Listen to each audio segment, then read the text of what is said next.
You know, I've been doing a lot of workshops and tutorials for magazines and websites and breakdowns of my personal work over the past couple years, but I never really did a complete tutorial like the ones you're gonna find here on this website. So I hope you guys enjoyed that. So I'd like to just use this video to show you guys a little bit of my UI and my hotkeys and just the basic techniques that I'm gonna use on all those videos. But before I do that, I'd just like to thank some people and kind of use this space to give you guys some references of digital sculptors in case you're looking for something like that. So first I'd like to thank Dominic, and you've probably seen his work, but in case you haven't, just make sure you check it out. He's always making new stuff and he has a lot of Gumroad already available for us. And I'll probably just put a lot of the names here on the screen so you guys can check it out. I had the pleasure to work with many of those guys and they really helped me improve every day, and that's why I want to share a bit with you guys in here. So what you're gonna find here is not the perfect formula to create a character, but it's what I've developed over these years for my personal and professional projects, and it's kind of what works for me. And I hope it just help you guys and inspire you guys to keep working on your own stuff, because it's really about practice and a lot of hard work. Alright, you can easily customize your ZBrush by turning on the enable customize here on the preferences, and then you can drag anything that you want into any of the sidebars. So basically what I have here, I have some materials on the side right here that can easily switch between materials, and I have the lighting, the main light placement right here. So one thing about ZBrush, the lights are not perfect, so it's just good to have this light control right here. So especially when you work with anatomy, you can easily change the light placement and see if everything is working.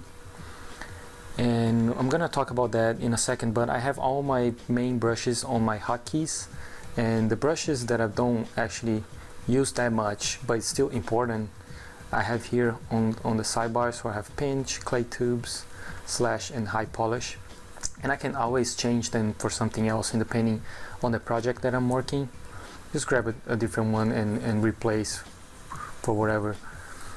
So I have 4 brushes, I have 2 materials, I have the light placement, and right here I have the Z-App link views. And one thing you're gonna see me using a lot on the tutorials is I usually store those views. I have 2 right here, so I can always keep back and forth between those 2 views, and I have that as a shortcut as a 1 and 2 on the keyboard, so I can easily switch between them.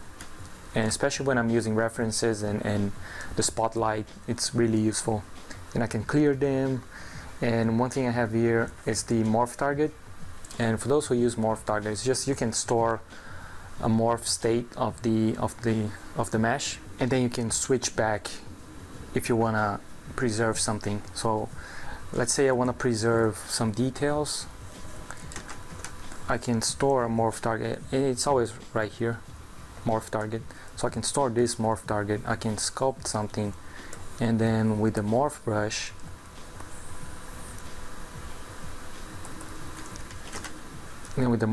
I can just paint back whatever I stored before. So it's very useful. And I also have the angle of it's kind of like the perspective of the camera right there. So that's mainly what I use when I'm sculpting, so that's why I keep everything on the left, and because I'm a left-handed, so it is easier for me to grab brushes and grab materials right there. So the UI is going to be available in this video, but it's very easy to create your own UI. I just want to make sure you guys know what's happening when you watch the videos. So I guess what's really important before you start watching the videos is just understanding my hotkeys.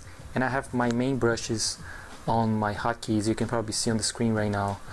So I have C for clay, I have V for move, N for inflate, and I have D for damp standard, and N for the standard brush, which are the main brushes that I use. I use a lot of clay tubes, damp standard, and move.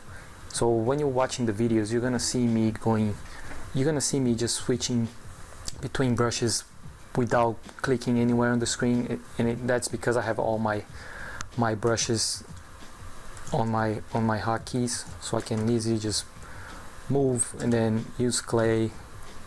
Let me subdivide this so you guys can see.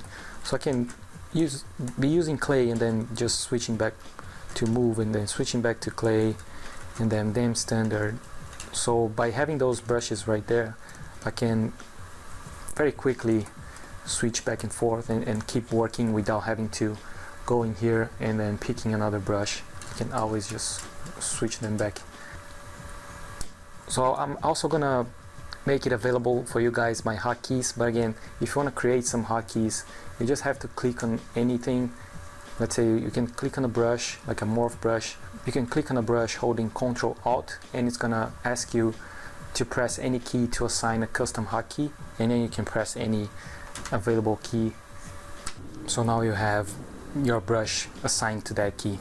So I'm gonna also put an email here in the video, so if you guys have any questions related to the videos or have any suggestions, make sure to send an email. I'm gonna do a Q&A video in the future, and make sure you check my Facebook and my website for future updates, and let's get started.